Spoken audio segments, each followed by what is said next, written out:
Hey guys, I'm going to talk about AK mags today. Everybody who's got an AK knows there are a ton of AK mags out there, and I've kind of got mine organized from God tier up here to legendary, good, and shit tier on this end. So we'll go through them all, and I'll show you which ones you should take a look at and which ones you should set on fire. We'll start with the best two. And I want to thank the Rifleman channel for sending me these. I knew I wanted them, I just had a hard time finding them. These are Circle 10. I'll put it in focus. Come on, camera. There you go. Circle 10 Bulgarian AK-47 Mags. These are a little harder to find than the, this AK-47 Mag. These are a little harder to find than the AK-74 Mags. The thing with AK Mags is if you have an AK, you are fairly aware how they work in the AK. And that thing is pain.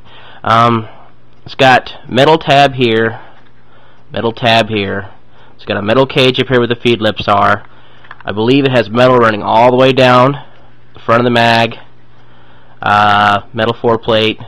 These are the best mags you got. It's even got a little hole down there so you can tell it's fully loaded. These are the best AK-47 mags. They're pretty light. They're really tough.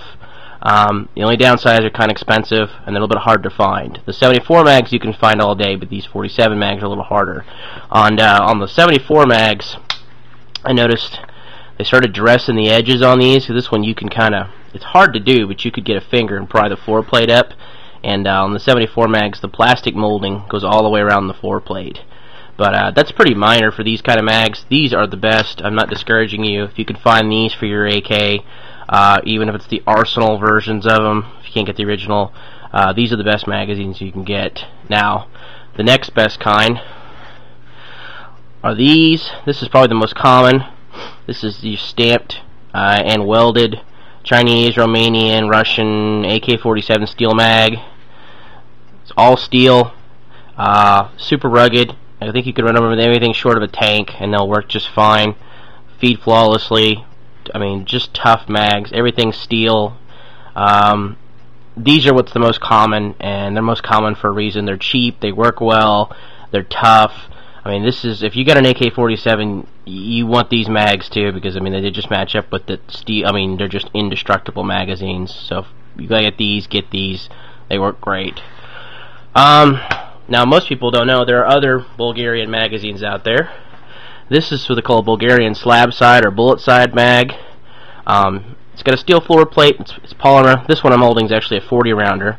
It doesn't have metal tabs and the locking lugs right here, and that's kind of a downer. The magazine works really good. It's still a tough magazine. It just doesn't have the metal cage. These are pretty inexpensive, $10–12. So if you want to get them, they work pretty well. Some people like the really curved banana shape on them, like having the extra 10 rounds. Like I said, they're perfectly fine. I think they're made for commercial use. They still work really fine, though. I don't have any problems with them. And then this one's a little more rare. They have these in 30–40 rounds. This is Bulgarian. This is clear. It doesn't come with this Ranger plate on it. I modded mine to fit, which involved a Dremel tool and some JB weld. They do have a metal floor plate on here. They've got this nice thick...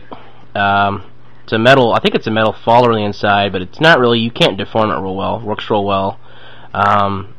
It's supposed to have a hole here for fully loaded, but this is 30 rounds, and this isn't a 40 round mag, and mine doesn't quite go that far, so I don't know, that's kind of weird. Maybe they drilled it too low. Whatever.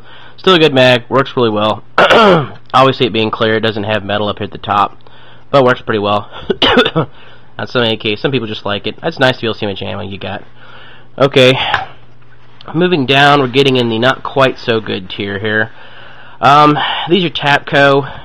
Tapco's local to me. They're in Kennesaw, which is only about an hour and a half away from me with traffic. I kind of want to like their products, but some of their stuff's really good. Some of it's pretty meh, and some of it's kind of junky. These kind of fit in the meh category. They've got a metal floor plate on them. They're polymer, nice ridging on it, but they don't have metal tabs in here. And I know Tex Grebner's dropped one of these and it's cracked all the way through. The older Tapcos didn't have it, had just basically a square, and these used to snap off. The newer ones have kind of like this pyramid shape. This works better. They're fine for range work, fine for good enough for government work, I guess would be the phrase you want to use, but these things cost almost as much as the steel mags anymore, and I would rather take one of the steel magazines than one of these. I've just seen people break these off. You can't do a Kalashnikov push-up with these, that's for sure. So, I don't know. They do come in different colors and different sizes. This is 20 round in dark earth. They feed okay. Actually, they feed pretty well now that I think about it. I don't think I've had one not feed correctly. But, I don't know. For the price, I mean, you could get the flawless steel mags or you could get these. I mean, I guess if you're really anal about how much weight you want to carry, but I'd rather have a magazine that's more durable and sacrifice weight than save a couple of, in a couple ounces. It's not worth it. Finally, at the bottom, some of you guys saw this when I showed you my AR mag. This is a Pro Mag. These things are absolute crap. Do not buy these. They're terrible magazines. They feed reliably, I guess. It's got a tiny little tab. I mean, you can't really see it, but it's a tiny little front tab. It's compared to even the Tapco. I mean, you can tell how much thicker that is. Or a good magazine. I mean, I can't really show it to you. Yeah, there you go. There's a good angle. These things just have almost no front tab. They're hard to hook on. The back tab's okay. They're like a cheap plastic, not a polymer. They feel cheap. It's got a plastic floor plate. The worst part about it is to take the floor plate off. I mean, this little divot, as you can see, it's just barely above that. If you set this down on almost anything and just have a slight pressure to push, the floor plate will slide right off. And, I mean, you need to have a nice, fairly thick tab on there like this one. Well, you can't really see it on this angle. Well, take my word for it. I think I pushed it down when I was putting it back together. I'll have to push that, fix that. Let's get one with a big tab on it. Yeah, there you go. See how tall that tab sticks up on there? That's what you want. This thing is barely on there. I know these things are shit. Just don't buy these. I mean, if you're absolutely broke and you have to have a magazine, get it. But you get these for $7, or you could get these for like $8. Seriously, spend the extra $1. Get a good mag. Alright guys, that's about it. I know AK-47 Nut did a much more in-depth review than I did, so I'll link his in my description, check his out. But I did have a couple that he didn't have. So I hope this helps. There's a lot more mags out here, especially these steel mags. As far as I know, all of them are good, except I think the South Korean ones are kind of crappy. I would imagine if there's a North Korean one, it's probably crappy too, but I don't think we do much shipping out of North Korea.